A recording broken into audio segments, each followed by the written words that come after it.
Nelson, how are you? Good. How are you? Yeah, good.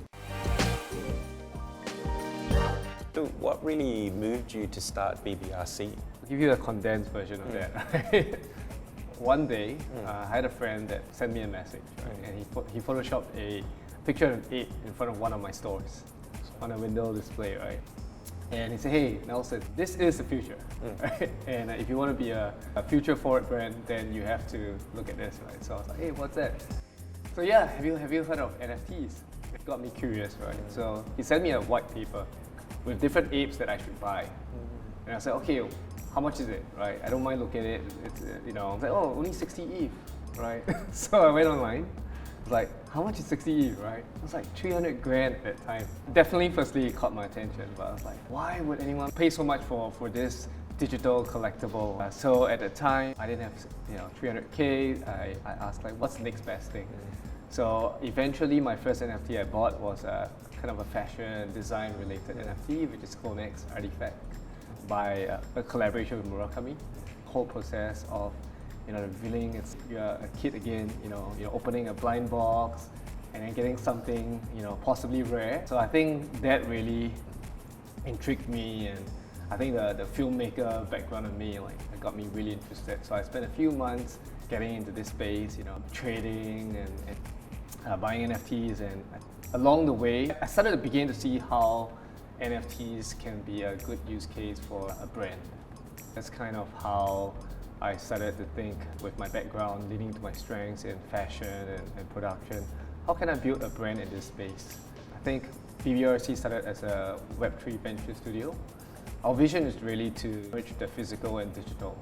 With digital identities becoming more and more important in the space, how we see people using NFTs as their PFPs, and we thought dressing up, right? This is kind of the way that you represent yourself online as well, what you collect. That's kind of how we started BBRC.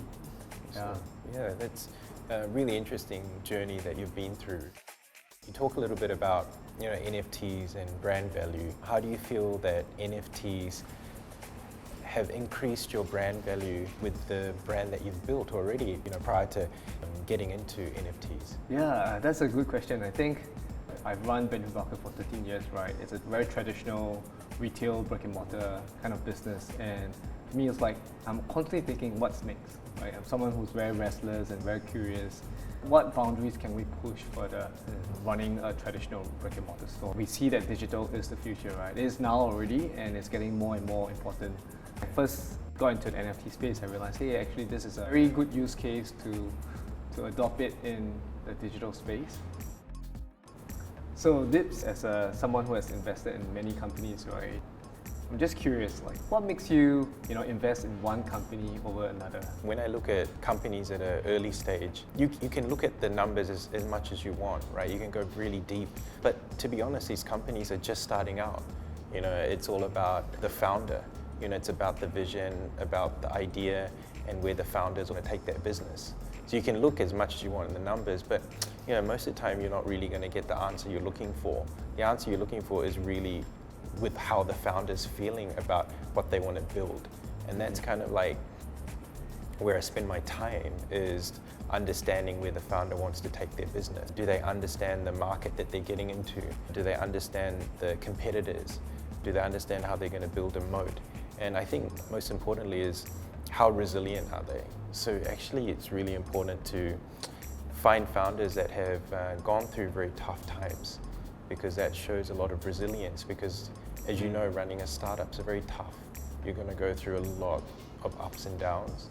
And so that's where I feel with founders is identifying those founders that have faced hurdles both in their personal and business lives. You've invested in many companies, right? And I'm sure some of them has thrown you some curveballs along the way, right? Are there any lessons that you've learned from investing in these companies? Any setbacks that you can share? Yeah, I think one of the biggest lessons that I've learned is you will get a very good sense of where the startup is going around the level of communication you get from founders that you've invested in. I find that founders that give regular updates and have regular communication with investors and partners tend to do well in the long term. Founders that you just don't hear from, maybe every year, you all of a sudden you get a surprise email from them going, oh look, we're in a tough situation. Yeah. And because when that happens is, when they're giving those regular updates, you're going to see the good and the bad. And then when you see the bad, you can kind of step in and see where you can help and kind of bring in people that can also help them as well. And then the founders get a lot of value out of that. Got it. Were there any cases where?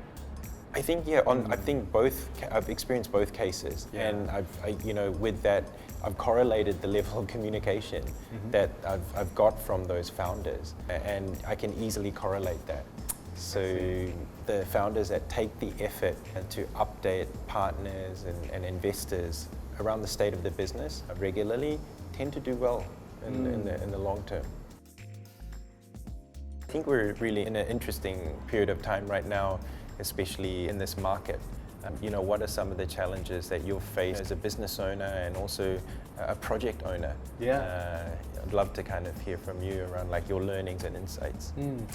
I think having spoken to a lot of founders, I think we all share a very similar challenge, right? Which is managing expectations, right, in this space, especially fast-paced the environment is, and kind of like competing with attention in especially on Twitter, right? And so sometimes there are a lot of expectations, and some of them can be quite unrealistic. And we are competing with major players as well. So that's probably one of the biggest challenge. The other is that Web3 doesn't sleep, right? So in the past 10 months, I can't remember the last time I actually had a good sleep this year. One of our focus is really to build this into a sustainable Web3 company. Internally, we're building cultures just as we would in a Web2 company, right? Making sure that nobody is messaging each other at 2, 3 a.m. in the morning, while also hiring the right people, right? So we've been hiring and building a team and the Web3 space, right? As we're maturing, a lot of projects are realizing that you need to build revenue outside of NFTs, right? Relying on NFTs itself is not really sustainable. This year, a lot of our focus is building revenue streams outside of NFTs. In the past 10 months, we have kind of built revenue already. So it's a good starting point. We have an e-commerce store. We are definitely going full on building revenue streams outside of NFTs. And the goal is really to use that and to reward our current holders. So we spoke briefly about a new location that you're planning. You're working on something very innovative around bringing physical and digital together. Can you share more about that? Yeah, love to. I've been building a retail brand for the past 13 years, right? It's a very traditional brick and mortar kind of business. I've been trying to think, what else can we do to push boundaries, like push it even further, right? I think the Web2 business is steady and it's growing. For me, it's like I want to do something that it's a little bit more forward-thinking, right? And tying back to the whole story of buying a Bored Ape in the first place, getting into NFTs in the first place, right? So after 10 months being in the space, I think we found something that we could focus on building, and we kind of found where we belong in this Web3 space, right? Which is in the area of merging the physical and digital experience, right? Whether it's through product, whether it's through IP. And so one of the first things that we are doing is leaning into our strengths of building stores, right, in real life, right? This year we are on the hunt of looking for the right physical locations. And the reason for that is we really want people, anybody, right, anyone, to be able to walk in the store and just as you would, right, because there's nice products on shelves, and you just like the brand or the store experience and try something on and buy it because you like it, right? Being able to pick up a piece and seeing that it's Web3 technology and a scan to own, right?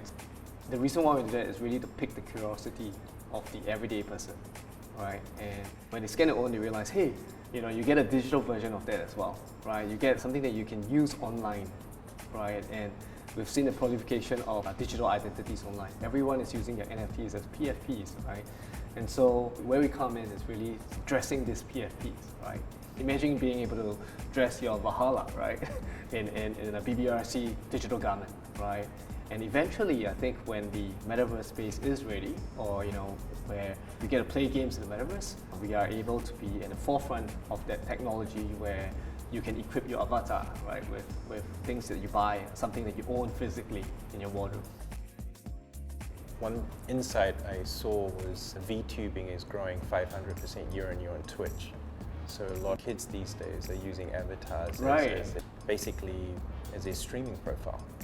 So I could Exactly. totally see, using your NFT as your profile, right, while you're streaming, playing a game or watching a movie. Yeah, definitely. Yeah. And just to continue on that, like physical merch, tying it with a digital collectible. And the other thing we're doing also is, what you buy, what you collect also represents you. So that's kind of our second project, right? Where it's kind of a digital collectible, which is a phygital, right? And at home, I'm sure you collect art. I'm sure you collect things like bear bricks, right? And our next project is kind of going along the lines of that. Premium toys and collectibles, right? Where you can have a digital version, but you also get a physical, something that you can put in your office, put it at your home, and be proud of it. So that's something that we're really excited building. Asking for a friend. So with so many Web3 companies coming up in a recent year, right? Like how do you actually identify a Web3 company, a Web3 startup that has a winning formula? Yeah, it's a great question. I think one of the areas I look at is, first of all, going back to like what problem are they solving?